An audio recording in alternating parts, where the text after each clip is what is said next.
আলহামদুলিল্লাহ,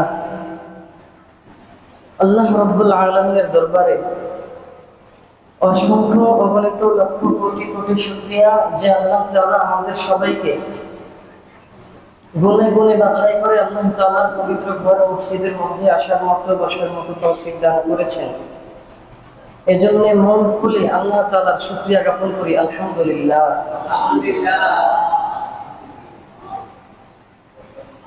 অতঃপর লক্ষ কোটি কোটি দরুদ ও সালাম বিশ্ব মানবতার মুক্তির দূত সাইয়্যিদুল মুরসালিন রাহমাতুল লিল আলামিন আমাদের প্রিয় নবী হযরত মুহাম্মদ মুস্তাফা সাল্লাল্লাহু আলাইহি ওয়াসাল্লামের উপর।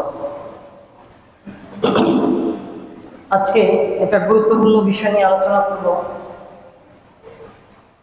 বিষয়টার শিরোনাম হচ্ছে যে হালাল উপার্জন ও রিজিকে বরকত লাভের উপায়। হালাল উপার্জন ও রিজিকে বরকত লাভের উপায়। আলোচনাটা একটু সুদীর্ঘ, একটু লম্বা হওয়ার কারণে আমি আলোচনাটাকে 12টি পয়েন্টে সাজিয়েছি আপনাদের বোঝার সুবিধার্থে। তো 12টি পয়েন্টের 6টি পয়েন্ট আজকে আলোচনা করব ইনশাল্লাহ, আর বাকি 6টি পয়েন্ট আগামী জুমায়। তো প্রথম যে 6টি পয়েন্ট থাকবে, এই 6টি পয়েন্টে আমরা জানবো হালাল উপার্জনের গুরুত্ব ও বরকতের মূল ভিত্তি।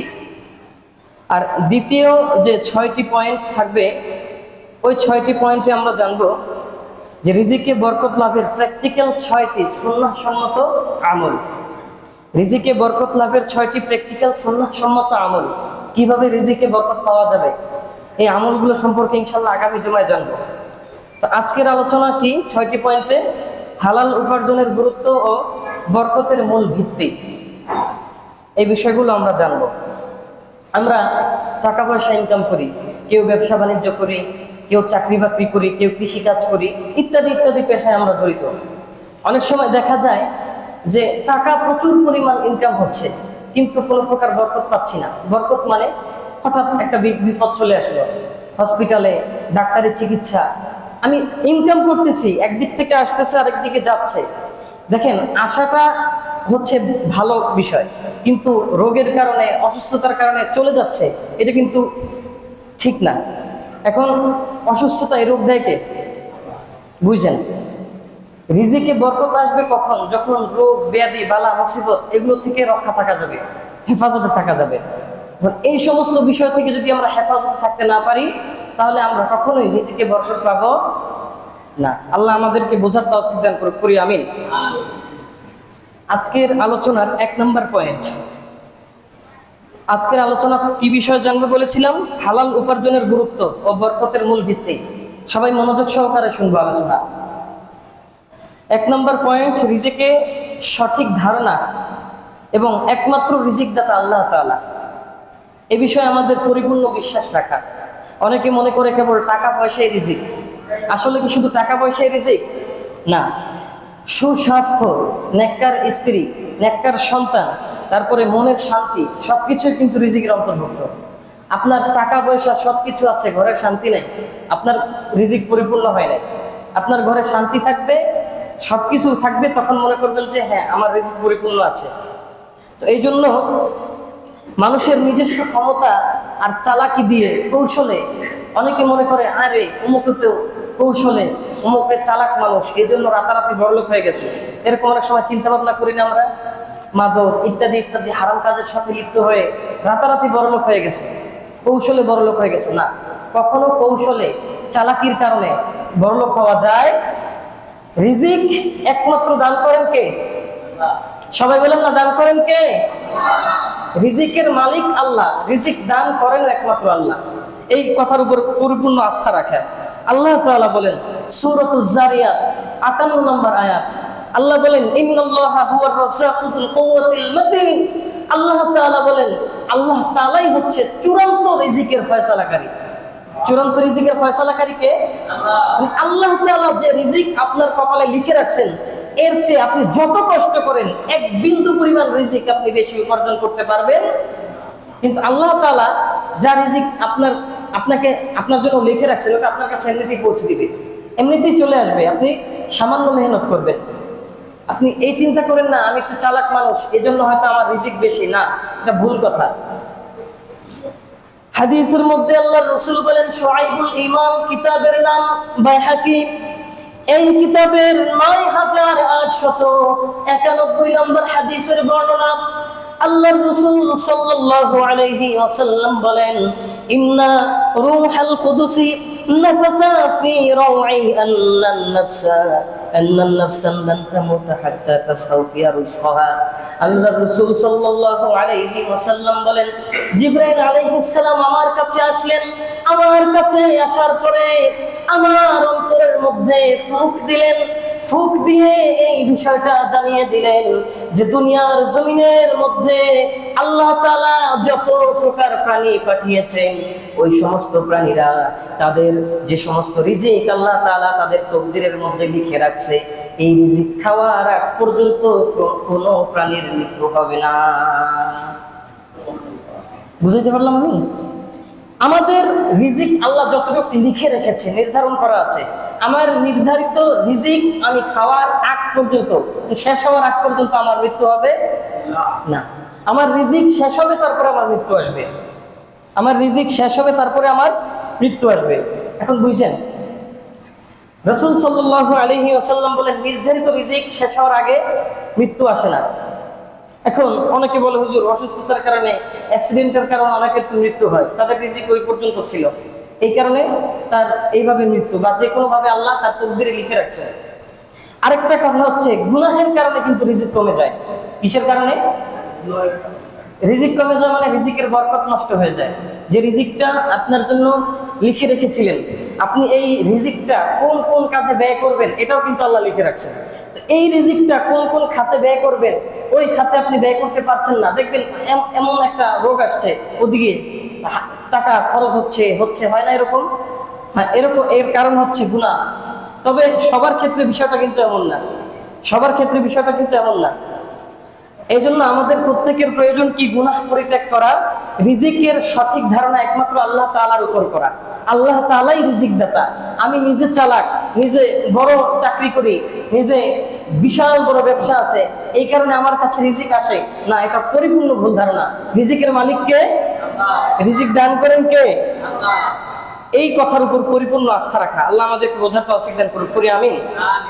আলোচনার 2 নম্বর পয়েন্ট, হালাল উপার্জন করা ফরজ। হালাল উপার্জন করা কি? সবাই বলেন না, হালাল উপার্জন করা কি? নামাজ, রোজা, হজ যেমনি ভাবে ফরজ, ঠিক তেমনি ভাবে হালাল উপার্জন করা ফরজ এবং ইবাদত কবুলের পূর্ব শর্ত। আমরা যে নামাজ পড়ি, ইবাদত করি, হজ করি, এই সব কিছু কবুল হওয়ার একটা শর্ত আছে, সেটা হচ্ছে হালাল রিজিক। হালাল রিজিক, হালাল খাবার, হালাল রুজি। আমার শরীরের ভিতরে আমার গোশতটা, আমার শরীরের রক্ত যদি হালাল টাকার না হয়, হালাল খাদ্যের না হয়, তাহলে আমার ইবাদত আল্লাহ কবুল করবে। আল্লাহর রাসূল সাল্লাল্লাহু আলাইহি ওয়াসাল্লামকে, এমনকি সমস্ত নবীদেরকে আল্লাহ তাআলা ঘোষণা করে বলেন, সূরাতুল মুমিনুনের 51 নম্বর আয়াতে আল্লাহ তাআলা বলেন, ইয়া আইয়ুহার রাসূল কুলু মিনাত তাইয়্যিবাতি ওয়া'মালু সালিহান। আল্লাহ তাআলা রাসূলদেরকে ডাক দিয়ে বলেন, হে রাসূলগণ, হে নবীগণ, কুলু মিনাত তাইয়্যিবাত, আপনারা হালাল খাবার খান। কি খাবার? কথা বলেন না, কি খাবার? হালাল খাবার, পবিত্র খাবার। হালাল খাবার খাওয়ার নির্দেশ দিয়েছেন নবীদেরকে। ওয়া'মালু সালিহা, এবং সৎ কাজ করেন। বিষয়টা কি শুধু নবীদের জন্য না? দেখেন সূরাতুল বাকারার 168 নম্বর আয়াত আল্লাহ তাআলা জানিয়েছেন, ইয়া আইয়ুহান নাস কুলু মিম্মা ফিল আরদি হালালান তাইয়্যিবা। আল্লাহ তাআলা দুনিয়ার মানুষদেরকে ডাক দিয়া বলতেছেন, ও হে দুনিয়ার মানুষ, তোমরা দুনিয়ার জমিনের মধ্যে যে হালাল খাবারগুলো রয়েছে এবং যে সমস্ত পবিত্র খাবার রয়েছে, ওই হালাল এবং পবিত্র খাবার তোমরা ভক্ষণ করো। কি খাবার? হালাল। হালাল খাবার অন্বেষণ করা, হালাল উপার্জন করা, এটা হচ্ছে ফরজ বিধান। কি বিধান? একটা আয়াত তেলাওয়াত করলাম, আর এরকম অনেক আয়াত রয়েছে যেখানে আল্লাহ তাআলা বলছেন যে তোমরা হালাল খাবার খাও, পবিত্র খাবার খাও, হারাম থেকে বেঁচে থাকো, শয়তানের কুমন্ত্রণায় করো না, শয়তানকে বন্ধুরূপে গ্রহণ করিও না। একাধিক আয়াত রয়েছে। এখন দেখেন, তার মানে হালাল খাবার খাওয়ার কথা আমাদেরকে বলছেন। দেখেন, হালাল খাবার যদি কেউ না খায় অথবা কেউ যদি পবিত্র না থাকে, আপনি নিজের শরীরকে পবিত্র করার একমাত্র পন্থা হচ্ছে হালাল রিজিক। আপনার শরীরের গোশত, রক্ত এগুলো পবিত্র হওয়ার একমাত্র পন্থা কি? হালাল খাবার। আপনি যে 2 টাকা 5 টাকা যে টাকায় আপনি ইনকাম করতেছেন, এই টাকাটা কি হালাল নাকি হারাম, এটা আপনার চিন্তা করতে হবে। আপনার এই চিন্তা যদি দিমাগে না থাকে, তাহলে আপনার আমল করতেছেন, নামাজ পড়তেছেন, জামাতের সহিত শরীক হয়ে নামাজ পড়তেছেন, আপনার এই নামাজ কবুল হচ্ছে? আল্লাহু আলাম, আল্লাহ তাআলাই ভালো জানে। আল্লাহ রাসূল বলেন কি, দেখেন সহিহ মুসলিম শরীফের বর্ণনা 1015 নম্বর হাদিস। আল্লাহ রাসূল সাল্লাল্লাহু আলাইহি ওয়াসাল্লামের সাহাবী আবু হুরায়রা রাদিয়াল্লাহু তাআলা আনহু তিনি বলেন, ক্বালা রাসূলুল্লাহ সাল্লাল্লাহু আলাইহি ওয়াসাল্লাম, ইয়া আইয়ুহান নাস ইন্নাল্লাহা তাইয়্যিবুন লা ইকবালু ইল্লা তাইয়্যিবা। আল্লাহ রাসূল সাল্লাল্লাহু আলাইহি ওয়াসাল্লাম বলেন, হে মানুষ সকল, তোমরা নিশ্চয়ই আল্লাহ তাআলা পবিত্র এবং আল্লাহ তাআলা পবিত্র, তিনি পবিত্র ছাড়া অপবিত্র থেকে কিছুই তিনি কবুল করে না। আল্লাহ পবিত্র, সুতরাং আল্লাহ যখন কিছু কবুল করে, পবিত্র বাছাই করে দেখে দেখে কে কে পবিত্র আছে এরকম দেখে আল্লাহ তাআলা কবুল করে, অর্থাৎ অপবিত্রদেরকে আল্লাহ কবুল করে না। এখন আপনার শরীরে যদি হালাল খাবার থাকে, আপনার শরীর যদি পবিত্র হয়, আপনি দোয়া করলে অবশ্যই কবুল করে নেবেন কে? আল্লাহ।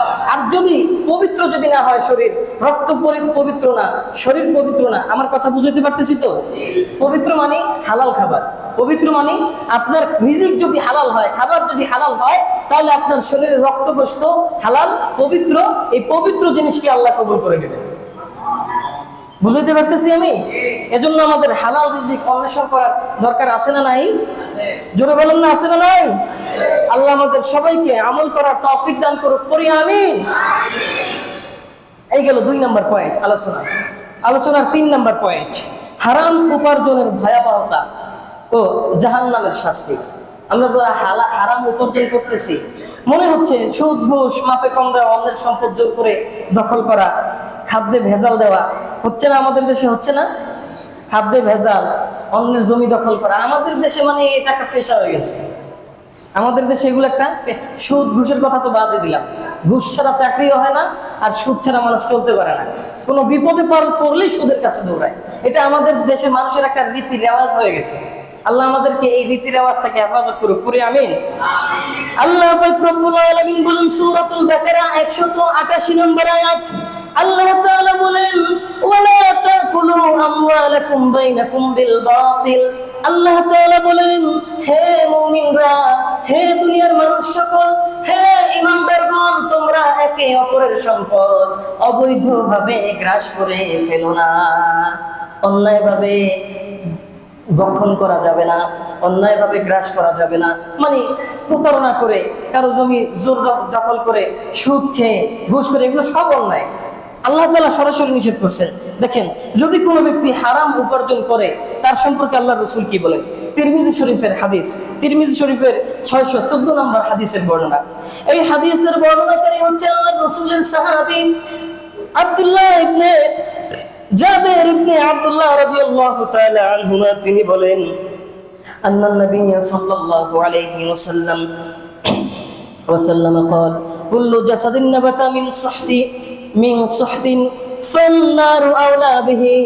আল্লাহ রাসূল সাল্লাল্লাহু আলাইহি ওয়াসাল্লাম বলেছেন, হে দুনিয়ার মানুষ সকল শোনো, হে দুনিয়ার মানুষরা তোমরা শোনো, দুনিয়াতে যে সমস্ত ব্যক্তির শরীর হারাম টাকায় শরীরে রক্ত গোশত বৃদ্ধি পেয়েছে, ওই সমস্ত শরীর এবং রক্তের জন্য জাহান্নামের আগুন হচ্ছে সবচেয়ে উত্তম জায়গা। কাদের জন্য? যাদের শরীরে হারাম খাদ্যের কারণে যাদের শরীরে রক্তগ্রস্ত বৃদ্ধি পেয়েছে। চিন্তা করেন তো, আমি যে খাবার খাচ্ছি, এই খাবারের ভিতরে কি পরিমাণ হালাল আছে, আর আমার শরীরে যে গোশত আছে, রক্ত আছে, এই রক্ত কি হালালে তৈরি না হারামে তৈরি? এটা তো চিন্তা করেন তো, নিজেরা চিন্তা করেন একটু, চিন্তা করেন তো। এখন সেই হিসাবে আপনার স্থান কোথায় হওয়া দরকার? সেই হিসেবে আপনার স্থান কোথায় হওয়া দরকার? আল্লাহ আমাদের সবাইকে হেফাজত করুক, করি আমিন। সর্বপ্রকার হারাম থেকে, সুদ, ঘুষ, মদ, মাদক ইত্যাদি ইত্যাদি থেকে আল্লাহ আমাদের সবাইকে হেফাজত করুক, করি আমিন। এবং জান্নাতীদের খাতায় নাম লেখাইয়া আল্লাহ যাতে আমাদেরকে কবরে ডাক দেয়, সে তৌফিক আল্লাহ আমাদেরকে দান করুক, করি আমিন। তার মানে হারাম উপার্জন করা যাবে? হারাম, শোনেন একটা বিষয় বলে দিই, যে রিজিকটা আপনার কাছে আপনি হারাম ভাবে অন্বেষণ করতেছেন, আমি এই কথাটা প্রায় সময় বলি, যে রিজিকটা আপনার কাছে হারাম ভাবে আসতেছে সেটা আপনার কাছে হালাল ভাবে আসবে। কেন? আল্লাহ তাআলা এই রিজিকটা আপনার তকদিরে লিখে রেখেছেন। আপনি দুনিয়াতে আসার 500 বছর আগে আল্লাহ আপনার রিজিক লিখে রাখছেন, আপনার কাছে কোন কোন রিজিক আসবে, কোন রিজিক কোন খাতে ব্যয় করবেন।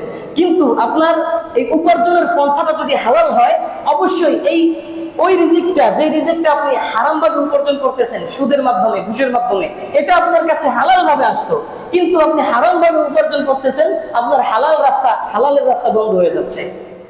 এজন্য ভাই, আপনি হালাল ভাবে রিজিক অন্বেষণ করার চেষ্টা করেন, অবশ্যই দেখবেন আপনার রিজিক হালাল থাকবে, আপনার শরীরের রক্তকোষ্ঠ হালাল থাকবে। দোয়া করবেন, কবুল করে নেবেন কে? আল্লাহ।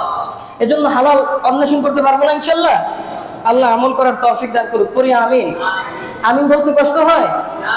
আমিন বললে আল্লাহ রাসূল বলেন, দোয়ার পরে আমিন বলা মোহর লাগিয়ে দেওয়া, অর্থাৎ যে ব্যক্তি দোয়ার পরে আমিন বলবে তার দোয়া কবুল করে নেবেন কে? আল্লাহ। এজন্য আমিন বলবেন, অসুবিধা নাই। অসুবিধা আছে কোনো?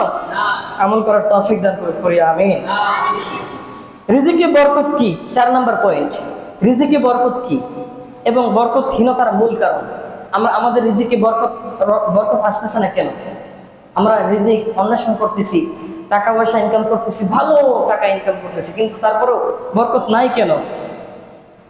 হ্যাঁ, এর কিছু কারণ উপার্জনের মধ্যে দেখেন। বিষয় হচ্ছে, বরকত মানে কেবল টাকার সংখ্যা বেশি, বিষয়টা এমন না। আপনার অল্প টাকায়ও অনেক সংসার চলতেছে না?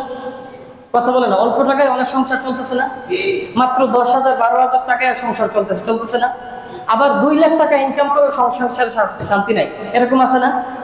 এই জন্য 10-12,000 টাকার সংসার এত সুন্দর চলতেছে, আবার 2 লাখ টাকার সংসারে শান্তি হচ্ছে না কেন?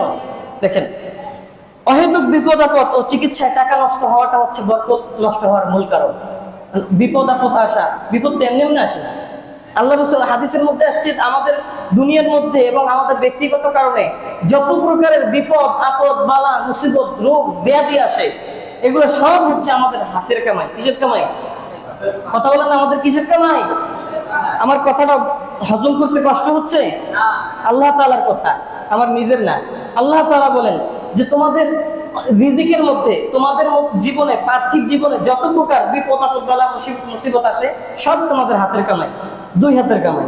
সুতরাং আমরা যদি আমাদের পাপ, আমাদের গুনাহ, এগুলো যদি আমরা ছেড়ে দেই, অবশ্যই এই সর্বপ্রকার বিপদ আপদ থেকে আমরা মুক্তি পাবো। পারবো না ইনশাল্লাহ? আমরা গুনাহকে ছেড়ে দিতে পারবো না ইনশাল্লাহ? আসেন, আল্লাহ তাআলা কি বলেন? সূরাতুল আ'রাফ 96 নম্বর আয়াত। আল্লাহ রাব্বুল আলামিন ডাক দিয়ে বলেন, ওয়ালাউ আন্না আহলাল কুরা আমানু ওয়াত্তাকাউ লাফাতাহনা আলাইহিম বারাকাতিন মিনাস সামাই ওয়াল আরদ। আল্লাহ রাব্বুল আলামিন বলেন, আল্লাহ তাআলা বলেন, জনপদের অধিবাসীরা, অর্থাৎ দুনিয়াতে যে সমস্ত অধিবাসীরা বসবাস করে, তারা যদি আল্লাহ তাআলার প্রতি পরিপূর্ণ ঈমান আনতো এবং আল্লাহ তাআলার প্রতি তাকওয়া অবলম্বন করত, আল্লাহ তাআলা বলেন, তাহলে আমি আল্লাহ তাআলা তাদের জন্য আসমান এবং জমিনের বরকতের দুয়ার তাদের জন্য খুলে দিতাম। কত বড় কথা! যদি ঈমান আনতো, আমরা ঈমান আনছি ঠিকই, আমরা আল্লাহ তাআলা এক বিশ্বাস করি, রাসূল সাল্লাল্লাহু আলাইহি ওয়াসাল্লাম আল্লাহর আখিরি নবী, সেটাও বিশ্বাস করি, কিন্তু আমাদের অন্তর তাকওয়া নাই। কারো সম্পদ মেরে খাইতে, সুদ খাইতে, ঘুষ খাইতে, তারপরে ইত্যাদি ইত্যাদি জিনা ব্যভিচারে লিপ্ত হইতে আমাদের অন্তরটা বিন্দু পরিমাণও কাঁপে না। আল্লাহ তাআলার ভয় নাই বিধায় আমাদের উপর থেকে এই যে আল্লাহ তাআলা বলতেছেন কি, যদি দুনিয়ার অধিবাসীরা ঈমান আনতো এবং তাকওয়া অবলম্বন করতো। কয়টা জিনিসের কথা বলছেন? আরে কথা বলেন না, কয়টা? ঈমান আনার কথা বলছেন আর তাকওয়া অবলম্বন করার কথা বলছেন। আমরা ঈমান এনেছি ঠিক, কিন্তু তাকওয়া অবলম্বন করতে পারছি না। যদি ঈমানের পাশাপাশি তাকওয়া অবলম্বন করতে পারতাম, তাহলে আল্লাহ তাআলা বলেন, লাফাতাহনা আলাইহিম বারাকাতিন মিনাস সামাই ওয়াল আরদ। আল্লাহ তাআলা বলেন, তাদের জন্য আমি আল্লাহ তাআলা আসমান এবং জমিনের বরকতের দরজা খুলে দিতাম। কিন্তু দেখেন আমরা শুধু ঈমানই এনেছি, ঈমান এনেছি শুধু, কিন্তু তাকওয়া অবলম্বন করতে পারতেছি না। তাকওয়া মানে, তাকওয়া এর মূল অর্থ হচ্ছে, খেয়াল করেন, তাকওয়া বলা হয় কাকে? আল্লাহ তাআলা যে সমস্ত কাজগুলো আদেশ করেছেন, আল্লাহ তাআলার আদিষ্ট কাজগুলোকে মহাব্বতের সাথে পালন করা এবং ভালোবেসে পালন করা, এবং যে সমস্ত কাজগুলো নিষেধ করেছেন ওই কাজগুলো ঘৃণা ভরে ছেড়ে দেওয়ার নাম হচ্ছে তাকওয়া। ওই কাজগুলো ঘৃণা ভরে ছেড়ে দেওয়ার নাম কি? তাকওয়া। এখন আমরা করতেছি এগুলো? কথা বলেন না, করতেছি? এটা বলতো না, বলতে লজ্জা হয়, ঠিক না? আল্লাহ আমাদের সবাইকে হেফাজত করে পড়ি আমিন। তার মানে রিজিকে বরকতহীনতার কারণ কি? আল্লাহ রাসূল আরেকটা হাদিসের মধ্যে বলেন, মুসনাদ আহমদ ইবনে হাম্বল কিতাবের নাম, 22845 নম্বর হাদিস। আল্লাহর রাসূলের সাহাবী সাওবান রাদিয়াল্লাহু তাআলা আনহু তিনি বলেন যে রাসূল সাল্লাল্লাহু আলাইহি ওয়াসাল্লাম বলেছেন, ইন্নার রাজুলা লা ইহরামুর রিজকা বিযামবি ইউসিবুহু। আল্লাহর রাসূল সাল্লাল্লাহু আলাইহি ওয়াসাল্লাম বলেন, দুনিয়াতে মানুষের রিজিক থেকে বঞ্চিত হয় একটা কারণে, সেটা হচ্ছে নিজের কৃত গুনাহের কারণে। কিসের কারণে? আল্লাহ তাআলা তকদিরের ভিতরে আমাদের রিজিক লিখে রাখছে না? কথা বলে না, লিখে রাখছে না? আল্লাহ আমাদের তকদিরে রিজিক লিখে রাখছে, আমি কি কি খাবো দুনিয়াতে, কে আমার রিজিক, কি কি জিনিস আমার রিজিকে আসবে, আমার কাছে আসবে রিজিক হিসেবে, সবকিছু লিখে রাখছে। ওই নির্ধারিত রিজিক থেকেও বঞ্চিত হয় কারা? যারা কৃত মানে গুনাহের মধ্যে সর্বদা লিপ্ত থাকে। যারা গুনাহের মধ্যে লিপ্ত থাকে তাদের এই রিজিক থেকে বরকত কমে যাবে, নির্ধারিত রিজিক কমে যাবে। এজন্য আমাদের রিজিকের মধ্যে বরকত পাওয়ার একটা কারণ হচ্ছে কারণ হচ্ছে কি? যে গুনাহ করা। এজন্য বরকত পাওয়ার জন্য আমাদের করতে হবে কি? গুনাহ ছেড়ে দিতে হবে। আমাদের কি করতে হবে? চুগলখড়ি, অপরের পিছনে পিছনে আরেকজনের গোপন দোষ গাওয়া, তারপরে সুদ ঘুষ। আপনারা জানেন গুনাহ কি কি জিনিস, সেটা আপনাদেরকে সবসময় বলা লাগবে না, আপনারা খুব ভালো জানেন। এই গুনাহের কাজগুলো যদি আপনারা ছেড়ে দেন তাহলে অবশ্যই রিজিকের মধ্যে বরকত পাওয়া যাবে। আমরা গুনাহ ছাড়তে পারবো না ইনশাআল্লাহ? আল্লাহ আমাদের সবাইকে গুনাহ থেকে হেফাজত করে পড়ি আমিন। এবং গুনাহের প্রতি আল্লাহ তাআলা আমাদের অন্তরের মধ্যে ঘৃণা জমায়ে দিক, পড়ি আমিন। এইগুলো 4 নম্বর পয়েন্ট। আলোচনার 5 নম্বর পয়েন্ট, সততা ও নিষ্ঠার সাথে ব্যবসা বাণিজ্য ও কৃষিকাজ করা। সততা ও নিষ্ঠার সাথে নিজ হাতে শ্রম দেওয়া, চাষাবাদ করা, তারপর সততার সাথে ব্যবসা করা, এগুলো হচ্ছে আম্বিয়া আলাইহিস সালামের সুন্নাহ। নবীরাও কিন্তু ব্যবসা করছেন, নবীরা চাষাবাদ করছেন, নবীরা ছাগল চড়িয়েছেন, এগুলো হচ্ছে নবীদের সুন্নাহ। কিন্তু এগুলো আপনি যদি করেন, কোনো হালাল কাজকে ছোট মনে করা যাবে না। ছাগল চড়ানো, ছোট ব্যবসা করা, এগুলোকে কখন ছোট মনে করা যাবে না। সবই হালাল যত ব্যবসা আছে, হালাল যত ব্যবসা আছে সবগুলোই আল্লাহ তাআলা বড় চোখে দেখেন। যেখানে আল্লাহ বড় চোখে দেখেন, আল্লাহ রাসূল বড় চোখে দেখেন, আমাদের ছোট চোখে দেখার কোনো সুযোগ আছে? আল্লাহ তাআলা বলেন, ওয়াহাল্লাল্লাহুল বাই'a ওয়া হাররামার রিবা।